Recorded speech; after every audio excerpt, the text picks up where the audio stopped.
"You should rest in the old room, Mom." She said it lightly, almost smiling, as if it were a small favor. My hand stopped halfway to the teacup, the spoon trembling just once before I set it down. No one spoke after that. The clock on the wall ticked louder than usual, and even Daniel kept his eyes on his plate. I felt something inside me shift, not anger, just a quiet understanding that the house had changed. If you're listening, subscribe and tell me where you're from. Let me tell you how we got to this point. My name is Evelyn Carr. I'm 68 years old, and for most of my life, I've believed that good manners could hold a family together. I taught high school English for 34 years in a quiet suburb outside Columbus, Ohio. When my husband, Robert, passed away 6 years ago, my son Daniel asked me to move in with him and his wife, Marissa. At the time, it felt like a blessing, a chance to be close to family, to help raise their little girl, and to fill my days with something warmer than grief. I sold the house Robert and I built and moved into their guest room with 3 boxes of books, 2 photo albums, and a worn cedar chest that carried the scent of our old home.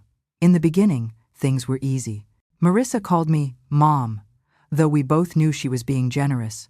She liked my cooking, especially the chicken soup I made on Sundays. Daniel worked long hours as a project manager, but he always made time for dinner together, even if it meant reheating his plate. I looked after Lila after school, helped her with her reading, and walked her to piano lessons when the weather allowed.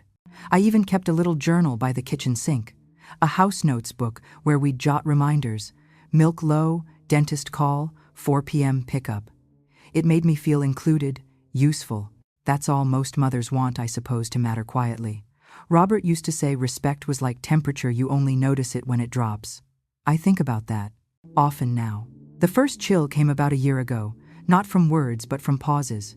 Marissa stopped asking for my opinion when choosing Lila's school clothes or planning meals. She began saying, "I've got it," instead of, "Let's do it together." I told myself it was normal, that families shift and grow. Still, I noticed how the table grew quieter when I spoke, or how Daniel changed the subject when I brought up Robert's old watch he'd promised to repair.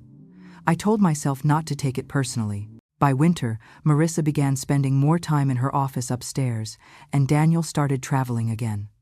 Lila still came to me for stories before bed, but even that became a little secret between us. One night she whispered, "Mom says you need more rest, Grandma." I smiled, told her it was fine, but something in my chest tightened. It wasn't the words, it was the tone, gentle and distant, like I was already halfway gone. There's a rhythm to houses, you know. You can feel when you're part of it and when you're just visiting. I felt the rhythm change, drawers rearranged, schedules shifted, curtains replaced without asking. My things moved one by one, starting with the small ones.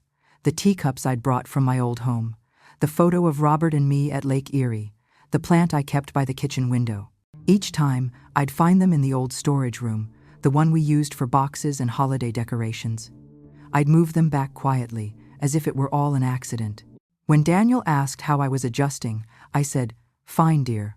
I'm just grateful to be with family." And I was at least I wanted to be. But gratitude doesn't erase tension.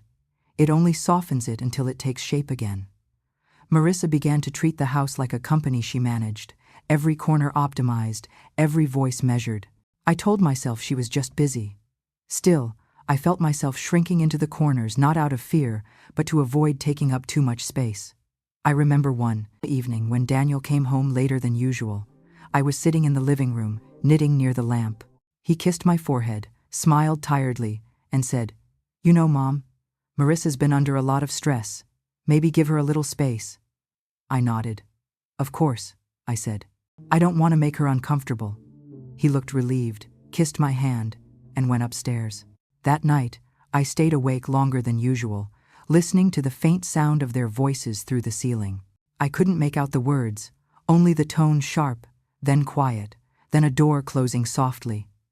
I tried to pray about it, the way I always did when life didn't make sense. My prayers were simple, for patience, for understanding, for grace. But deep down, I began to wonder when exactly I had stopped being family and started being a guest. That was months before she said the line that would stay with me. "You should rest in the old room, Mom." It didn't come out of nowhere. It was the final sentence in a story I hadn't realized was being written. It happened on a Sunday morning, the kind that starts with quiet sunlight and the smell of coffee. I was folding Lila's laundry in the living room when I heard Marissa moving furniture upstairs. The thumps were steady, deliberate. When I went to check, I found her in my old guest room, the one with Robert's armchair and my cedar chest pulling the curtains down. She smiled when she saw me, a polite kind of smile that doesn't reach the eyes. "Oh, hi, Mom. I'm just reorganizing a bit. We're turning this into a home office. You'll be more comfortable in the old room." That was how she said it, casual and soft, as if the words meant nothing. But they landed with weight. I looked around the room, my room, and noticed how many of my things were already gone. The framed photo of Robert and me on our wedding day, the lamp Daniel bought me for reading, even my shawl was folded neatly in a box by the door. The cedar chest was pushed against the wall, half open, its top layer empty. "When did you start moving things?" I asked. She kept folding a blanket, pretending not to hear. "Oh, just this week," she said. "Daniel thought you'd like more sunlight in the old room. It's warmer there." The old room wasn't really a bedroom. It had once been a storage space, with wallpaper peeling from years of humidity. The window stuck halfway when you tried to open it, and the floor creaked with every step. I had cleaned it once, months ago, for Lila's art projects. It smelled faintly of dust and cedar. The idea of sleeping there felt less like change and more like quiet removal. I wanted to ask Daniel about it that evening, but he was exhausted from work. When I mentioned the room, he nodded absently. "Marissa mentioned it. She said the new setup would be easier for you. Fewer stairs." His words were practical, but his tone was weary, the tone of a man trying to keep peace between two women. I didn't press. I just smiled and said, "If it helps everyone, it's fine." But inside, I felt something close. Not anger, just a door that quietly latched shut. The next day, I found a small box placed outside my new room, a few folded towels, a spare pillow, and my name written on masking tape. The handwriting wasn't Daniel's. I moved the box inside and sat on the bed. It sank unevenly, one leg shorter than the others. The curtain let in too much light, the kind that exposes dust in the air. I touched the edge of the window frame, rough from years of paint layers, and felt my throat tighten. This wasn't my home anymore. It was my assigned corner. Over the next week, my things kept shifting, one picture frame missing here, one book moved there. The photo of Robert that used to hang in the hallway disappeared altogether. When I asked Marissa about it, she said, "Oh, I think it's in storage with the other frames. We're updating the wall." She used the word updating the way people use replacing. I started keeping track in my journal, not out of suspicion, just habit. 12 frames gone, 3 boxes sealed, 1 drawer emptied. Each number told a small truth, that my space was being reduced quietly, politely, permanently. Still, I told myself not to complain. Gratitude, I reminded myself, had always been my anchor. But sometimes gratitude becomes another form of silence.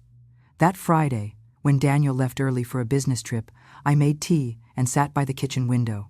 Marissa came down, dressed for work, and saw me there. She paused, then said lightly, "You'll settle into the new room soon. It's just an adjustment." Her voice carried no malice, but no warmth either. I nodded, took a slow sip, and said, "I've lived through harder adjustments." She smiled faintly, unsure if it was a joke. Then she grabbed her keys and left. That was the first time I realized silence could be my shield. Words wouldn't fix what had already shifted. I decided that if respect was leaving the house, I'd let it go without an argument, but I'd keep my eyes open. The first real sign came a week later when I noticed the mail. A letter from my pension office, one I'd been expecting, never arrived. I asked Marissa if she'd seen it. She said she hadn't and suggested maybe I'd misplaced it. Her tone was light, but something about it made me uneasy. I'd always been careful with mail. Robert used to joke that I filed receipts better than the government. That evening, when Daniel came home, I asked again. He frowned slightly, said he'd check with the post office. But the next day, the mailbox was already open when I went outside, the envelopes stacked neatly, too neatly on the hall table. Small things began to feel coordinated. A new box of checks arrived, but with Daniel's name printed under mine. I hadn't authorized that. A notice from Summit Bank mentioned a joint account update, though I'd never signed anything. I told myself it was a clerical mistake, but my stomach told me otherwise. So I went to the bank the next morning, wearing my old navy coat and bringing my identification folder, the one I kept with Robert's death certificate and my pension records. The bank teller, a young man named Lucas, greeted me kindly. I asked if there had been any changes to my account. He checked his computer, then said, "Yes, Mrs. Carr, it looks like an additional user was added last month. Daniel Carr." I tried to stay calm. Was there a signature from me? He scrolled again, squinting at the screen. "No, ma'am, it shows as digitally approved." I thanked him, asked for a printed statement, and slipped it into my handbag. My heart wasn't racing, it was too old for that, but I felt the same coldness I'd felt when Robert's doctor called years ago with the bad news. Some truths don't arrive loudly. They settle like dust and never leave. When I came home, Marissa was in the kitchen making coffee. She asked how my morning was. I said, "Productive." I placed my handbag on the counter, close enough for her to see the bank logo peeking from the paper inside. Her hand hesitated slightly on the coffee pot. "That's good," she said, then smiled too quickly. That smile told me more than the paper did. That night, I took out my old copy of Pride and Prejudice, the one with Robert's notes in the margins.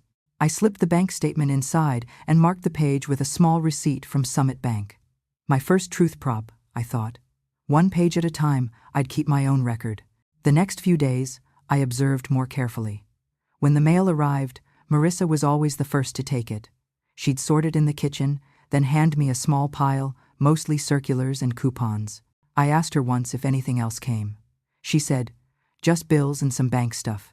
Daniel's taking care of that now." Her tone had the kind of finality that ends questions.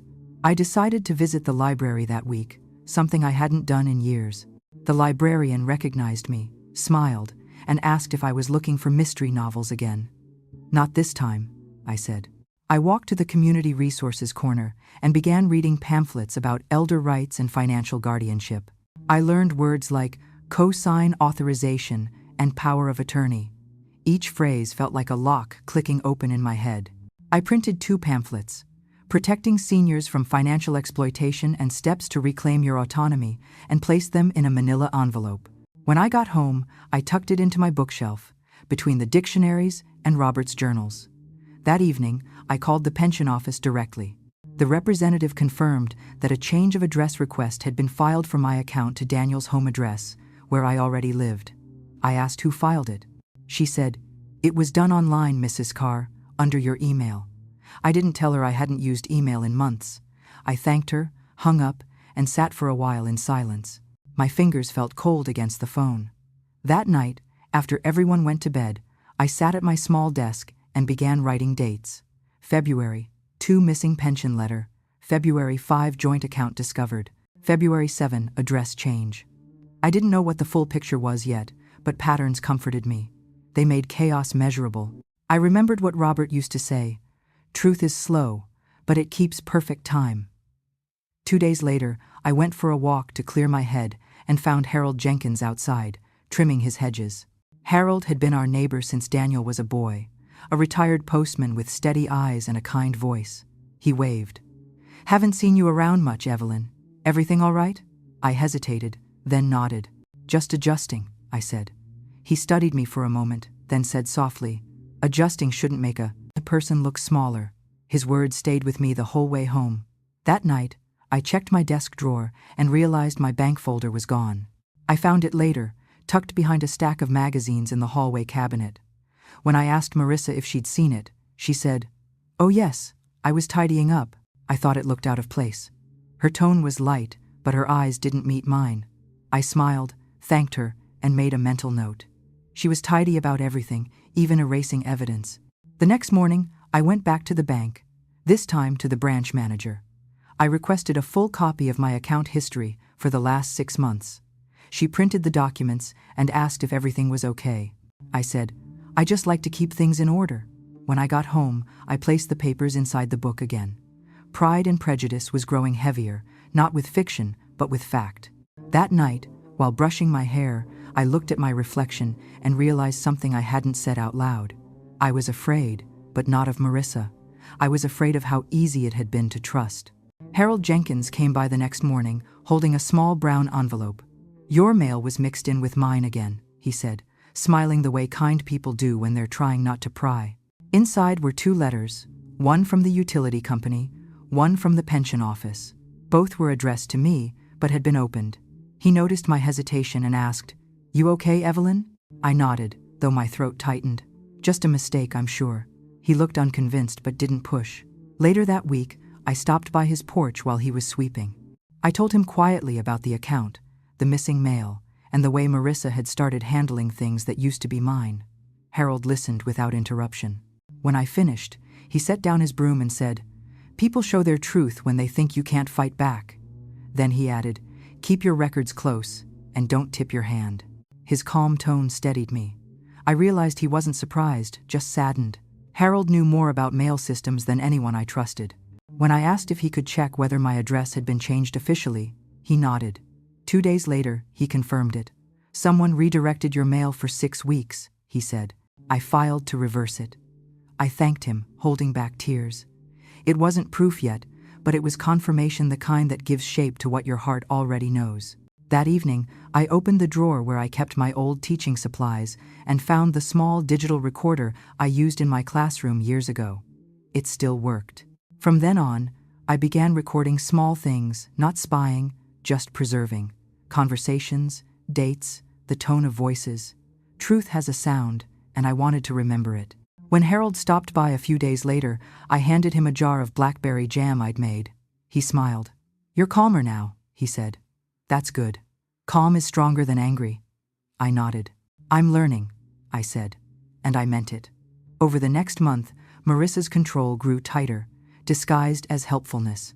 She started managing the grocery list herself, saying, "I'll handle it, Mom, you just relax." Bills that once came to my desk were redirected to her email. When I tried to cook dinner one night, she smiled and said, "You've done enough. Rest." The word rest began to sound like a polite removal. Daniel, always busy with work, didn't see the pattern. He'd thank Marissa for taking care of things, unaware of how small that praise made me feel. I stopped mentioning the mail or the account. I just kept noting it all in my journal: dates, amounts, words. By mid-March, 12 transactions had shifted from my savings to the new joint account. 18 deposits went missing before I could trace them. Patterns became proof. I still had my pension statement hidden in Pride and Prejudice, but I needed to confirm more. So I visited Summit Bank again, telling the teller I'd lost my online login. She printed a list of recent transfers. Every one of them matched the dates I'd written. I thanked her, signed the paper, and left quietly. Outside, the air smelled like thawing snow, sharp, metallic, real. I folded the document into my coat pocket, next to a handkerchief that once belonged to Robert. Proof doesn't shout. It just waits. At home, Marissa asked where I'd been. "Out for a walk," I said. "It's good for my heart." She nodded and returned to her laptop. Later, when she left the room, I noticed her phone lying on the counter. The banking app was open. I didn't touch it, but I saw the balance. It was nearly identical to the amount missing from my account. I took a breath, steady and deep, and walked away. Sometimes restraint is its own weapon. Over the next few weeks, I watched her test small boundaries. She began locking the mailbox, saying she was protecting against theft. She'd remind me gently not to overthink things. "You get forgetful, Mom. It's okay." The gaslighting was subtle but constant. I wrote each line down, word for word. "You're misremembering again. It was always this way." Daniel said I could handle it. My handwriting became steadier the more I wrote. It was as if truth steadied my hands. One afternoon, I overheard Marissa on the phone in the kitchen. She was talking to someone from the bank. Her tone was low, careful. "Yes, she's agreed to let me manage it," she said. "She's been forgetful lately." I stood in the hallway, frozen. My recorder was in my pocket. I clicked it on. The sound of her voice, calm and professional, filled the device. When she hung up, I slipped into my room and wrote the date, April 12. Proof number 3. That night, I couldn't sleep. I replayed the recording once, just to hear the confirmation. The next morning, I told Harold everything. He listened, jaw tight. "She's building a story," he said. "You're doing the right thing. Keep gathering."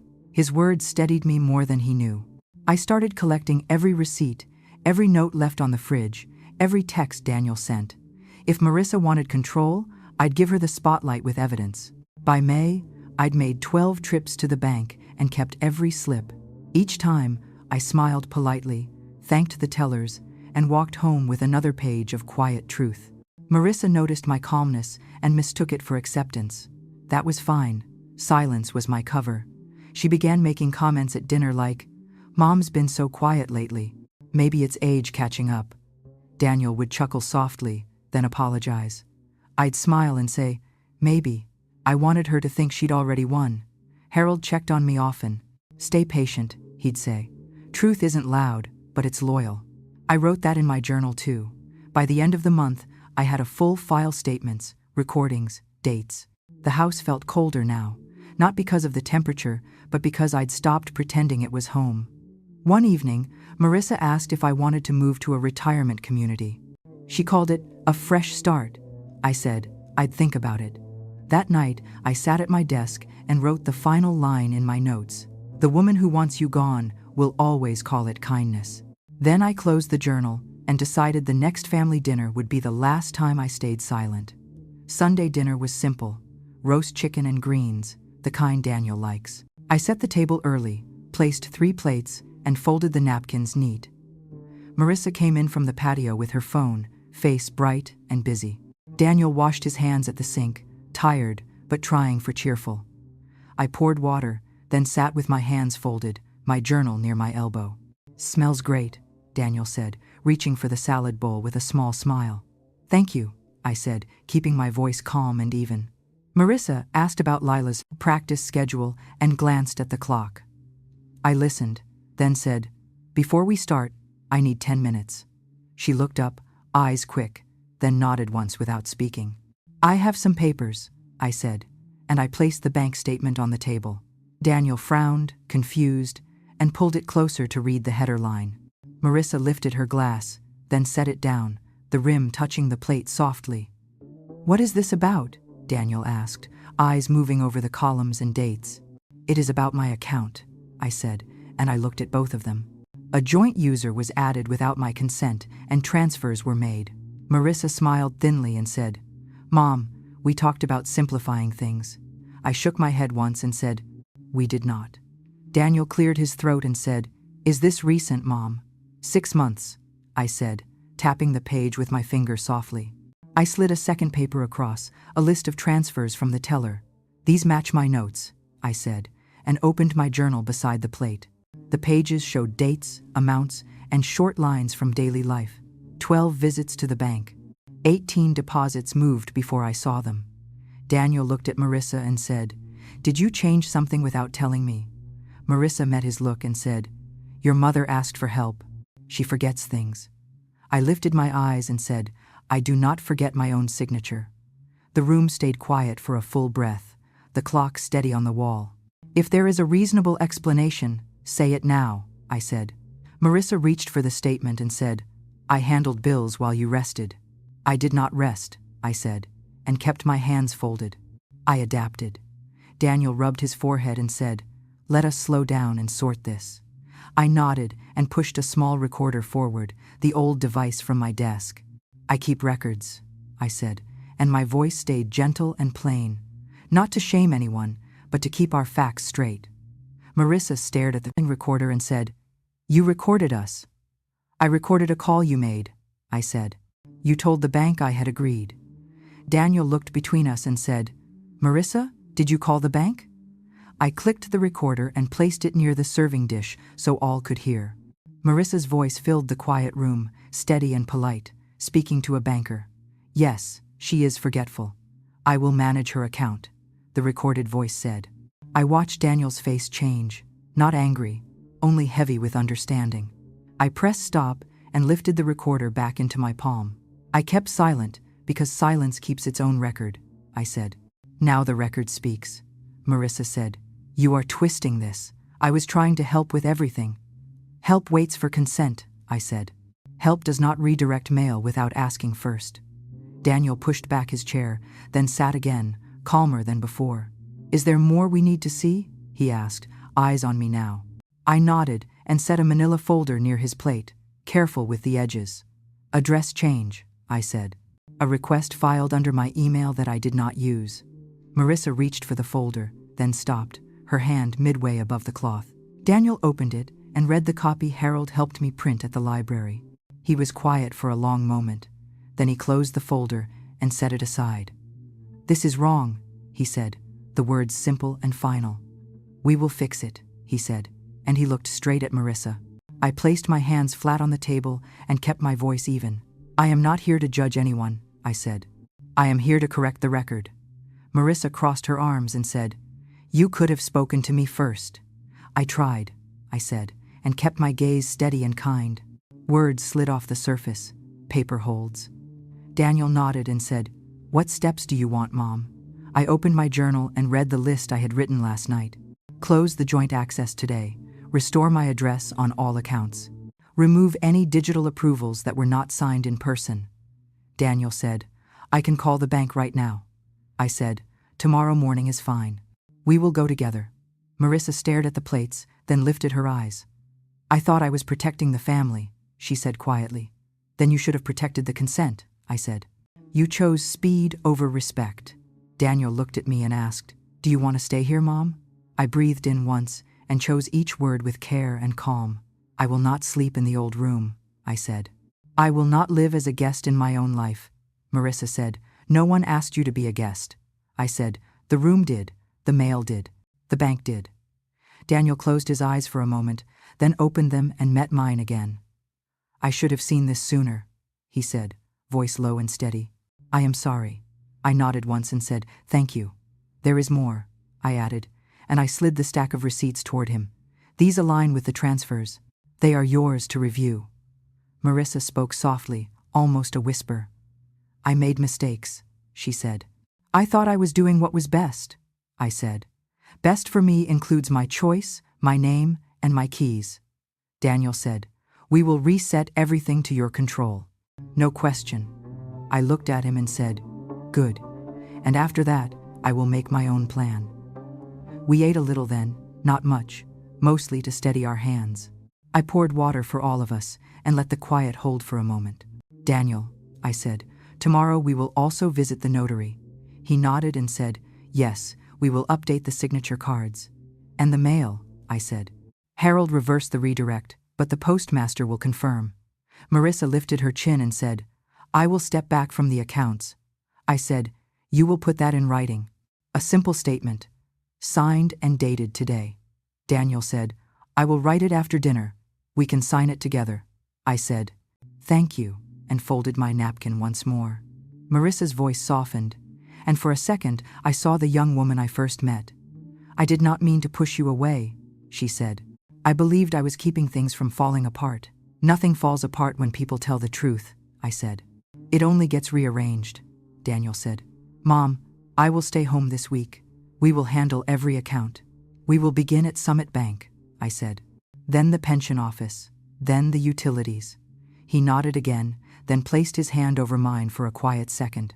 "I am here," he said, and the words were clean and plain. I stood and gathered the papers, sliding them back into the folder by order. "I will keep copies," I said. "You will keep originals that require your action?" Marissa asked.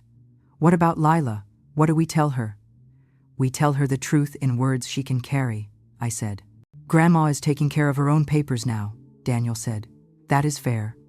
I looked at Marissa and added, "Respect is not an ornament. It is a practice." She bowed her head and said, "I hear you." "Good," I said, and I picked up my recorder and turned it off. Before I left the table, I looked toward the hallway where the pictures once hung. "I would like Robert's photo back on the wall," I said. "Tomorrow," Daniel said. "I will find it tonight." Marissa said, "It is in the storage bin. I will bring it out." I nodded, then pushed in my chair and steadied my breath again. "Dinner can wait," I said. "Let us draft the statement now." Daniel rose and said, "I will get paper and a pen." Marissa stood as well and said, "I will sign whatever is needed." "Thank you," I said, and I felt the room loosen by one small notch. We sat at the counter while Daniel wrote, careful and exact. He read each line aloud, and I corrected 2 words for clarity and tone. Marissa signed first, then Daniel, then I added my initials, for acknowledgement. I dated the page and placed it in a new folder marked with today's date. "This is our starting point," I said. "Tomorrow, we complete the rest." Daniel exhaled and said, "We will be at the bank when the doors open." Marissa whispered, "I am sorry." And her eyes were steady, not begging, just honest. "I accept the apology," I said. "The work begins now."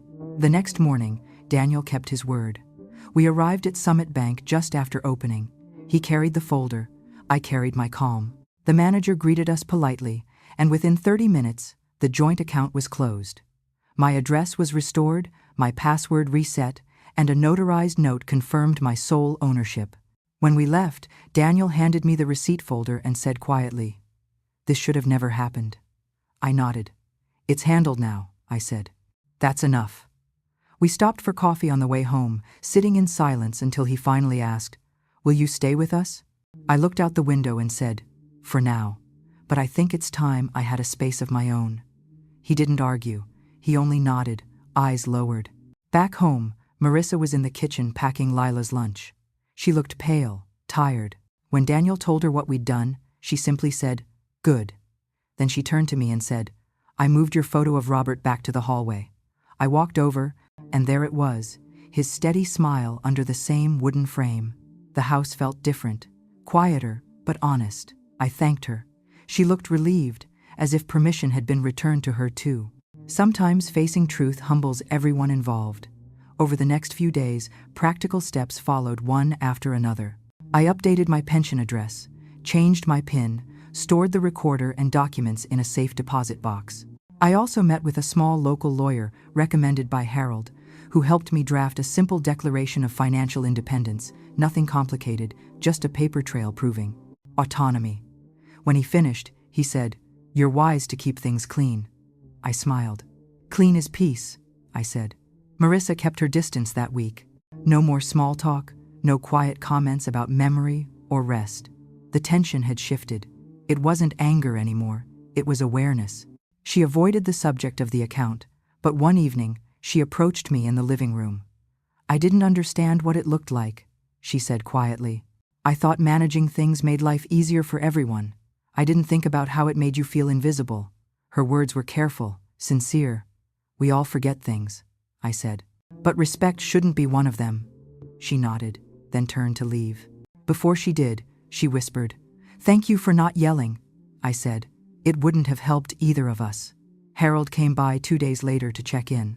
I told him everything was resolved. He smiled, said, "I knew you'd get it straight. You always did grade papers better than any principal." We sat on the porch, drinking tea. "Funny thing," I said. "The world expects older women to be quiet, but quiet doesn't mean blind." He laughed softly. "No, Evelyn. Quiet just means they should be worried." We shared a moment of gentle understanding, no bitterness, just mutual respect earned through truth. I decided to start looking for an apartment soon after. Daniel offered to help me find one nearby, and I agreed. It wasn't a punishment, it was renewal. I wanted a space where my silence could mean peace again, not strategy. Within 2 weeks, I found a modest one-bedroom apartment near the library. The day I moved, Marissa and Daniel helped carry boxes. Before leaving, Marissa hugged me, brief but real. "I'll visit," she said. "Please do," I said. And for the first time in months, I believed her.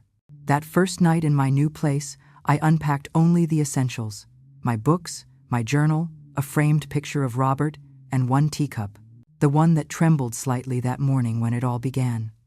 I poured hot water, sat by the window, and listened to the sound of the city below traffic.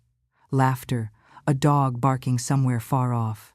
It sounded like life moving forward, steady and unafraid. I wrote in my new journal that evening, "The truth doesn't shout, it simply waits for the right voice to speak it." 6 months later, my life looked different, smaller, but freer. I'd settled into my apartment near the library, where the air always smelled faintly of paper and coffee. Mornings started with walks through the park and ended with quiet evenings reading by the window. Every Tuesday, I led a small reading circle for retired teachers. We didn't discuss theory anymore. We talked about life, how endings can also be corrections. Daniel visited most weekends, sometimes with Lila. They'd bring pastries and updates about school. Marissa came too, though always with a soft, careful energy. Once, while helping me unpack groceries, she said, "You were right to do what you did." I smiled and said, "We were all just learning boundaries." She nodded, and we left it at that. Some lessons don't need long explanations. One afternoon, I opened my old journal and read the first note I'd written when all this began. February 2, missing letter.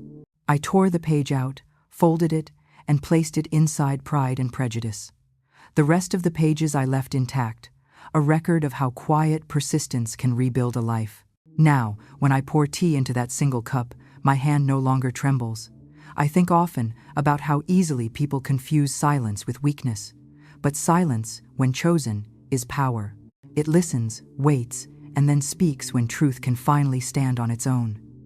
I look at Robert's photo on the shelf and whisper, "We kept our dignity, didn't we?" The sunlight hits the frame just right, as if in answer. Thanks for listening. Share your story in the comments. Your voice matters.